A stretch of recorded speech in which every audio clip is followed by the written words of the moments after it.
Good morning students.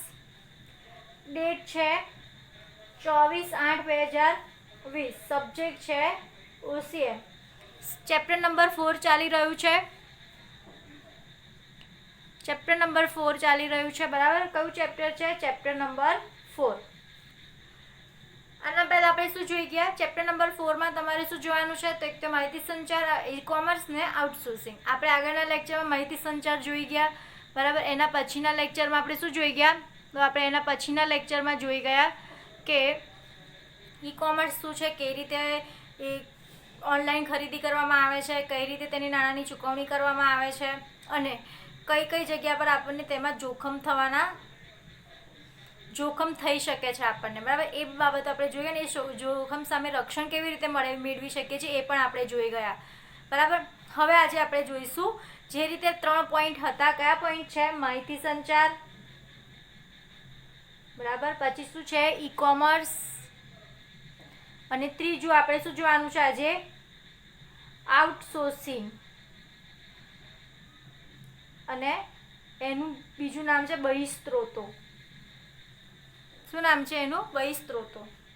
તો આજે આપણે નવું ચાલુ કરીએ, બહિસ્ત્રોતો. એટલા માટે મેં બુક લીધી છે કે આનું આજ આપણે બોર્ડ પર લખવાનું, ફરી તમને એનું સમજાવવાનું, એટલે તમારે પણ લખવાનું ડબલ થાય, મારે પણ લખવાનું ડબલ થાય. તો અહીંયા આગળ આપણને ઇઝીલી આપણે બુકની અંદર સમજી શકીએ છીએ. અને બોર્ડની ઉપર આપણે થોડું ઘણું લઈ શકીએ છીએ, બધું નહીં લઈ શકતા. અને બુકમાં આપણે ડિટેલ સાથે સમજી શકીએ છીએ. તો હવે આપણે જોઈએ કે આઉટસોર્સિંગ એટલે શું. ધંધા કે એકમ દ્વારા કોઈ પણ કાર્ય, પરચુરણ કામ કે પ્રક્રિયા જ્યારે કોઈ ચોક્કસ સમયગાળા માટે અન્ય જૂથને કરાર સ્વરૂપે આપવામાં આવે તો તેને આઉટસોર્સિંગ કહેવામાં આવે છે. આઉટસોર્સિંગનું તમને એક સિમ્પલ ઉદાહરણ આપું તો જે આપણે કોલ સેન્ટર તમે જોવો છો ને, કે કોલ સેન્ટર હોય છે જેની અંદર તમારી વસ્તુ તમે ટીવીમાં ને એમાં જોતા હોય કે આખી ઘણું મોટું સેટઅપ હોય, ત્યાં આગળ ઘણા બધા પીસી હોય, એના ઉપર બધા માઇક લગાવી, ફોને કાન ને એનું માઇક લગાવીને બેઠા હોય, પછી બધાના ફોન અટેન્ડ કરતા હોય. જે રીતે આપણી આ એરટેલ, જીઓની જે આપણે કોઈક બી પ્રોબ્લેમ હોય તો આપણે ફોન કરીએ છીએ ને કે અમારું નેટ બરાબર નથી ચાલતું, ફોનમાં આ પ્રોબ્લેમ થયો છે. બરાબર. જ્યારે કે ફ્રીજ છે આપણું, ફ્રીજમાં કોઈ પ્રોબ્લેમ આવ્યો, આપણે સેમસંગનું ફ્રીજ છે, એની અંદર કોઈ પ્રોબ્લેમ આવ્યો, 2 વર્ષની વોરંટી છે આપણી પાસે, તો આપણે કોલ કરીએ કે 2 વર્ષની વોરંટી છે ને ફ્રીજમાં આ તકલીફ આવી છે. તો જે લોકો ત્યાં આગળ બેસીને ફોન અટેન્ડ કરે છે, બરાબર, તે શું છે? તો એ છે આઉટસોર્સિંગ. કેવી રીતે? તો કે ધંધા કે એકમ દ્વારા, એટલે કે જે સેમસંગ કંપની છે ઉદાહરણ, ઓકે, ધંધા કે એકમ દ્વારા કોઈ પણ કાર્ય, એટલે કે કસ્ટમર સંભાળવાનું કાર્ય, બરાબર, કોઈ પણ કાર્યમાં પરચુરણ કામ કે પ્રક્રિયા જ્યારે કોઈ ચોક્કસ સમયગાળા માટે અન્ય જૂથને કરાર સ્વરૂપે આપવામાં આવે તો તેને આઉટસોર્સિંગ કહેવામાં આવે છે. હવે જે ધંધા કે એકમ છે, બરાબર, એ ફ્રીજનું ઉત્પાદન કરે છે. સેમસંગ એ ફ્રીજનું ઉત્પાદન કરે છે, બરાબર. તો એને કેટલા બધા કામ હોય કે કાચો માલ ખરીદે, પછી એમાંથી ફ્રીજનું ઉત્પાદન કરે, પછી એનું કઈ રીતે વેચાણ કરવું, બરાબર, કઈ રીતે વેચાણ વધે, બધી જ એને સુવિધા કરવી પડતી હોય છે, અથવા તો બધાને એ સુવિધાઓ આપવી પડતી હોય છે અને બધી બાબતોની વ્યવસ્થા કરવી પડતી હોય. તો અમુક બાબતો એ શું કરશે? બીજા જૂથને આપી દેશે, બીજી કંપનીને આપી દેશે. જેમ કે કસ્ટમરને સંભાળવાની, કે જ્યારે કસ્ટમર ફ્રીજ ખરીદીને જાય છે, બરાબર, ત્યારે એમને કોઈ પણ જાતની તકલીફ થાય છે તો એ ડાયરેક્ટ સેમસંગ કંપનીને નહીં, પણ કંપની દ્વારા જે જૂથને કરાર આપવામાં આવ્યો હોય એ જૂથવાળા સાથે વાત કરશે, બરાબર. આપણે જે કોલ કરીએ છીએ બધા ફોન આપણો અટેન્ડ કરે છે એ શું કહેવાશે? આઉટસોર્સિંગ કહેવાશે. ધંધા કે એકમ પોતાની મુખ્ય પ્રવૃત્તિ પર વધારે સારી રીતે ધ્યાન આપી શકે તે માટે આઉટસોર્સિંગ જરૂરી છે. મુખ્ય પ્રવૃત્તિ કઈ? ધંધા કે એકમ પોતાની મુખ્ય પ્રવૃત્તિ, એટલે કે શું કહેવાશે મુખ્ય પ્રવૃત્તિ? એનું જે વસ્તુ ઉત્પાદન કરવાનું છે એ મુખ્ય પ્રવૃત્તિ છે. શું છે? જે વસ્તુનું ઉત્પાદન કરવાનું છે તે મુખ્ય પ્રવૃત્તિ છે. તો એના પર એ વધારે ધ્યાન આપશે, બરાબર. એટલા માટે આ જે બીજી વસ્તુ હોય છે કે બીજી પ્રવૃત્તિઓ હોય છે તે આઉટસોર્સિંગમાં માટે જરૂરી છે. કંપની ગૌણ કાર્ય માટે આઉટસોર્સિંગ કરાવે છે. કંપનીનું મુખ્ય કાર્ય છે વસ્તુનું ઉત્પાદન કરવું અને ગ્રાહક સુધી પહોંચાડવું. અને હવે ગ્રાહકને કોઈ કમ્પ્લેન છે તો એક એ ગૌણ કાર્યમાં આવશે કે આપણું તો મુખ્ય કાર્ય તો વેચાણ કરવાનું છે અને વેચાણ બાદની કોઈ તકલીફ આવે છે તો આપણે જે જૂથને કરાર કર્યો હોય કે અમારા કંપની દ્વારા કોઈ પણ કોલ આવે તો તમારે અટેન્ડ કરવાના, બરાબર. આ ઉપરાંત કેટલા ધંધા કે એકમો બૌદ્ધિક કાર્યો પોતાના મુખ્ય કાર્ય હોવા છતાંય તેનું આઉટસોર્સિંગ કરાવે છે. આઉટસોર્સિંગ કંપનીમાં કે કંપની બહાર પર કરાવી શકાય છે. એવું નથી કે કંપનીના બહાર જ આપણે એ ઓર્ડર આપી શકીએ, કંપનીની અંદર પણ આઉટસોર્સિંગ થઈ શકે છે. કંપનીની અંદર એક કોલ સેન્ટર ઊભું કરવામાં આવે, ત્યાં આખો અલગ વિભાગ રાખવામાં આવે કે જ્યાં આગળ ફક્ત કોલ અટેન્ડ કરવામાં આવે, કસ્ટમરની જે પણ ફરિયાદો હોય એ નોંધણી કરવામાં આવે, બરાબર. તો તેને શું કહેવાશે? તો તેને આઉટસોર્સિંગ કહેવાશે. આગળ જોઈએ બીપીઓની સંકલ્પના. બીપીઓ એટલે કે business process outsourcing. Business process outsourcing એટલે કે બિઝનેસને રિલેટેડ જે બી વાત થતી હોય તે શું થશે? Business process outsourcing. બીપીઓ એટલે કે કંપનીના વિશિષ્ટ કાર્યો પ્રક્રિયા પાર પાડવા બાહ્ય કંપની કે જૂથને કરાર આધારિત સેવા મેળવવી. દાખલા તરીકે કોલ સેન્ટર કે ડેટા એન્ટ્રીનું કાર્ય જે કંપનીઓ આઉટસોર્સિંગ કરવા ઈચ્છુક હોય તેઓને મુખ્ય હેતુ ખર્ચ પર કાપ મૂકવાનો હોય છે. આઉટસોર્સિંગ પ્રચલિત થવાનું કારણ એ છે એક જ પ્રકારના કાર્ય માટે જરૂરી માનવ સંસાધન કેટલાક દેશોમાં ઓછા દરે ઉપલબ્ધ થતું હોય છે. તેથી ભારત, ચીન જેવા વિશાળ વસ્તી ધરાવતા દેશોમાં બીપીઓ માટે પ્રથમ પસંદગી મળે છે. બીપીઓ શું છે? તો કે બિઝનેસ પ્રોસેસ આઉટસોર્સિંગ એટલે કે કંપનીના જે વિશિષ્ટ કાર્યો અને પ્રક્રિયા પાર પાડવા માટે કંપની કે કોઈ જૂથ સાથે કરાર કરવામાં આવે છે. દાખલા તરીકે કોલ સેન્ટર કે ડેટા એન્ટ્રી. મેં તમને હમણાં જ કીધું કે કોઈ કંપની હોય, બરાબર, એ કોઈક કંપનીને અથવા કોઈ જૂથને કામ આપી દેશે કે અમારી કંપનીના કોઈ બી કોલ આવશે તો તમારે અટેન્ડ કરવાના છે, અથવા તો અમુક જે ડેટા એન્ટ્રી કરવાની હોય છે એના માટે પણ શું કરવામાં આવે છે? બીજાને આપવામાં આવે છે. કેમ? કેમ કે કંપની એટલું બધું કામ સંભાળી શકતી નથી. કંપનીને પોતાના જે મુખ્ય હેતુઓ છે, મુખ્ય પ્રવૃત્તિ છે એના પર ધ્યાન આપવું હોય છે. અને ઇન્ડિયામાં, ભારતમાં, ચીનમાં વધારે વસ્તીના કારણે આપણા દેશમાં બીપીઓ સૌથી વધુ પસંદગી માટે છે. તમને ખબર હશે કે પેપરમાં એડ આવતી હોય છે કે કોલ સેન્ટરમાં જોબ જોઈતી હોય તો એટલા કલાક કામ કરવું પડશે, બરાબર, અને એટલો પગાર મળશે. બીપીઓમાં હંમેશા વધારે જ પગાર હોય. કેમ? કેમ કે ત્યાં આગળ લગભગ તમારે 24 કલાકની ડ્યુટી હોય, તમારે આખો દિવસ ફોન પર બેસી રહેવું પડે. કોઈ બી કસ્ટમરનો ફોન આવે તો તમારે અટેન્ડ કરવું પડે, ડેટા એન્ટ્રી કરવી પડે, બરાબર. એટલે કે ભારતમાં વસ્તી વધારે છે, કામ ઓછું મળે છે, એટલે ભારતના જે પણ યુવાનો છે કે જે પણ વસ્તી છે એ લોકો બીપીઓ કામ માટે કામ વધારે કરે છે. અને આઉટસોર્સિંગ પ્રચલિત થવાનું એક કારણ એ છે કે આપણા દેશમાં એક જ પ્રકારના કાર્ય માટે જરૂરી માનવ સંસાધન કેટલાક દેશોમાં ઓછા દરે ઉપલબ્ધ થતું હોય છે.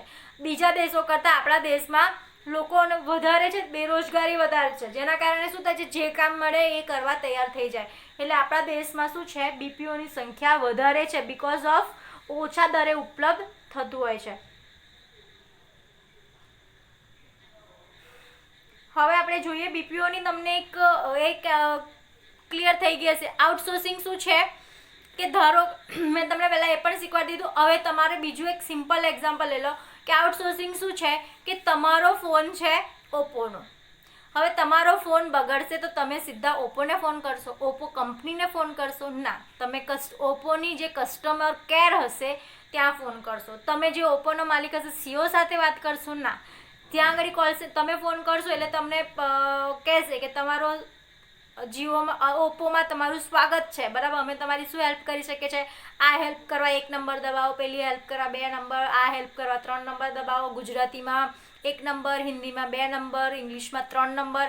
એટલે એ દ્વારા શું થશે? બધી ડેટા એન્ટ્રી થશે અને એ કોલ સેન્ટર પર જે પણ વ્યક્તિ બેઠેલું હશે એ તમારો કોલ અટેન્ડ કરશે અને તમારી જે પણ મુશ્કેલી હશે તે સોલ્વ કરશે. અને તમને શું લાગ્યું કે કંપનીવાળાએ કહ્યું?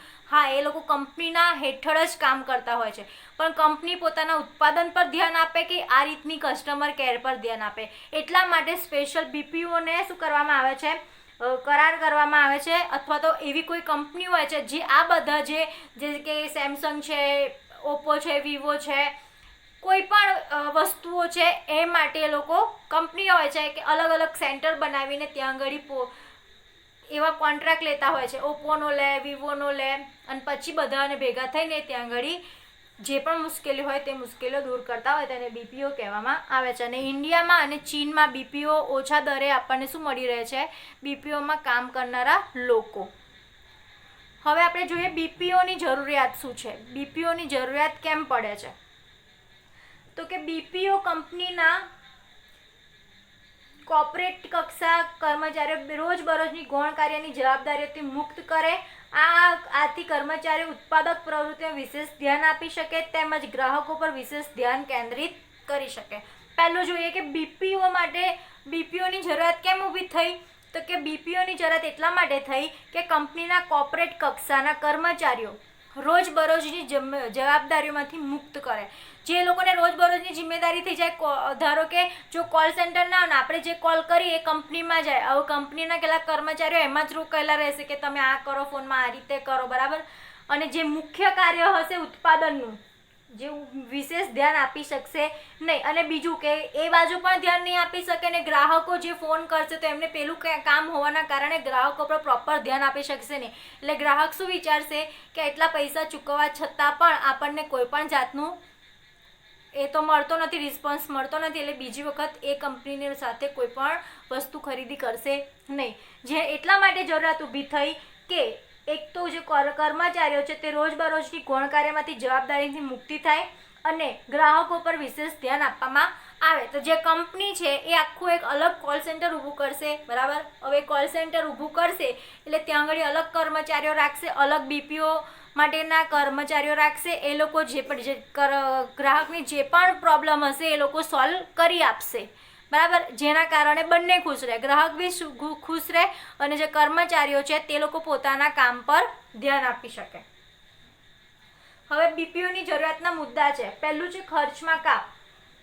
ધંધાદારી એકમો બિલિંગ, ખરીદી, ડેટા એન્ટ્રી, માર્કેટિંગ, સર્વેક્ષણ જેવા ફ્રન્ટ ઓફિસ જેવા કાર્યનું આઉટસોર્સિંગ કરી તેનો ખર્ચ ઘટાડી શકે છે. ધંધાદારી એકમો બિલિંગ, ખરીદી, ડેટા એન્ટ્રી, માર્કેટિંગ, સર્વેક્ષણ જેવા ફ્રન્ટ ઓફિસ જેવા કાર્યો આઉટસોર્સિંગ કરીને ખર્ચ ઘટાડી શકે છે. બીપીઓની શરૂઆત કરવામાં આવે એટલે ધંધાદારી એકમોને એક તો બિલિંગ, ખરીદી કરવાની હોય કોઈ વસ્તુની, ડેટા એન્ટ્રી, માર્કેટિંગ, સર્વેક્ષણ, આપણો માલ કેટલો વેચાયો, બરાબર, કેટલો વેચાયો એની બધી ડેટા એન્ટ્રી, કે આપણે એટલા કસ્ટમર એટલો માલ લીધો, કઈ વસ્તુ, ધારો કે ઓપ્પો છે તો ઓપ્પોના અંદર કયા મોડલ વધારે વેચાયા, કયા મોડલ ઓછા વેચાયા, બરાબર. એનું સર્વેક્ષણ, એની ડેટા એન્ટ્રી, કેટલી ખરીદી થઈ, બિલિંગ, કેટલા બિલ આપીને બનાવ્યા, કેટલા બિલ વગર બનાવ્યા, બરાબર. બધું જ કાર્ય કોણ કરે છે? આઉટસોર્સિંગ દ્વારા બીપીઓ કરે છે. જેના કારણે ધંધાકીય એકમનો જે વધારાનો ખર્ચ હોય, ધંધાકીય એકમને જે કર્મચારીઓ રાખવા પડતા હતા બિલિંગ માટે અલગ, ખરીદી માટે અલગ, ડેટા એન્ટ્રી માટે અલગ, માર્કેટિંગ સર્વેક્ષણ કરવા માટે અલગ, આઉટસોર્સિંગના કારણે એટલે કે બીપીઓના કારણે બીજા કોઈ કર્મચારી રાખવાની જરૂર પડતી નથી. બીપીઓ એમનું આ બધું જ કામ કરી આપે છે, એટલે કે ખર્ચ પર કાપ મૂકે છે બીપીઓ છે. બીજું છે કંપનીના મુખ્ય વ્યવસાય પર ધ્યાન. સ્વાભાવિક જ છે, આ વસ્તુ આપણે 2-3 વખત બોલી ગયા છે કે ધંધાદારી એકમના રોજિંદા કાર્યોને આઉટસોર્સિંગ કરવાથી સંચાલકો મુખ્ય વ્યવસાય પર વિશેષ ધ્યાન કેન્દ્રિત કરી શકશે. હવે બીપીઓ વાળા જો બધા કસ્ટમરના કોલ સંભાળી લેશે તો જે પણ સંચાલકો હશે, જે પણ અધિકારીઓ હશે તે લોકો મુક્ત થઈ જશે. કેમ કે જો કોઈ મોટો ઇસ્યુ હશે તો કોલ સેન્ટરવાળા એમને જણાવી દેશે કે તમારા કંપનીમાં આ પ્રોબ્લેમ આવે છે, બરાબર, વધારે કસ્ટમર આ વસ્તુની એ કરે છે. પણ જો જે સંચાલકો છે તે મુક્તથી પોતાના વ્યવસાય પર ધ્યાન આપી શકશે. શાના કારણે? એટલા માટે કે એને બીપીઓને કામ આપી દેવામાં આવ્યું હોય છે એટલા માટે. કાર્યકુશળતાનો લાભ. ધંધાદારી એકમો કર્મચારીઓને ભરતી કરી તેમને પ્રશિક્ષિત કરવાને બદલે આઉટસોર્સિંગ થકી ગુણવત્તાસભર કાર્ય કરાવી શકે છે.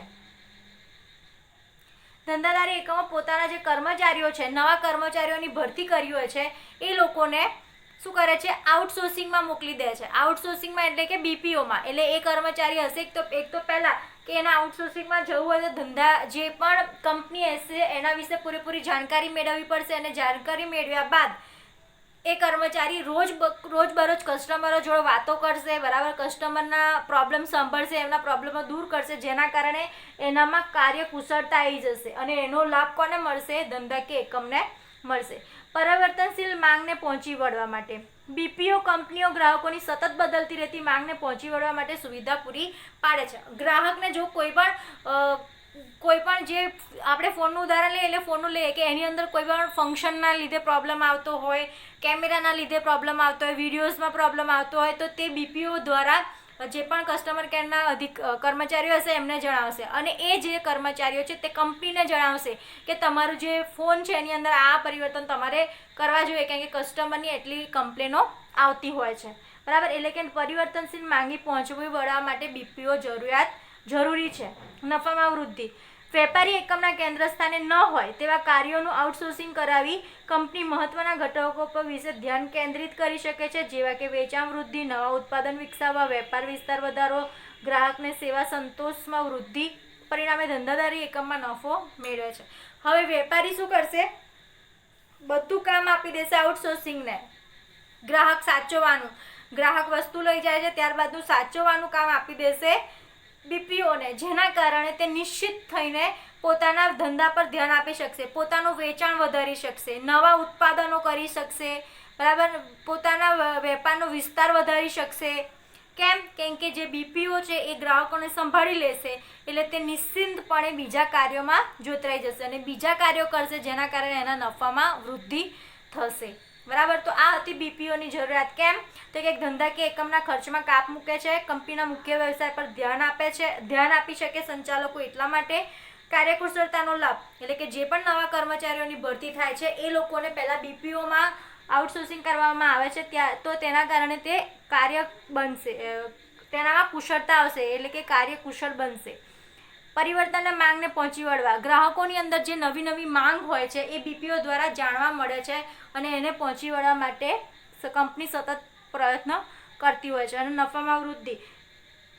કસ્ટમરને સાચવવાનું કામ બીપીઓને આપી દેશે, જેના કારણે જે વેપારી હશે અથવા તો જે કંપની હશે તે શું કરશે, વેચાણ વૃદ્ધિ, નવા ધંધા શરૂ કરશે, જેના કારણે નફામાં વૃદ્ધિ થશે. બીપીઓનું કાર્યક્ષેત્ર.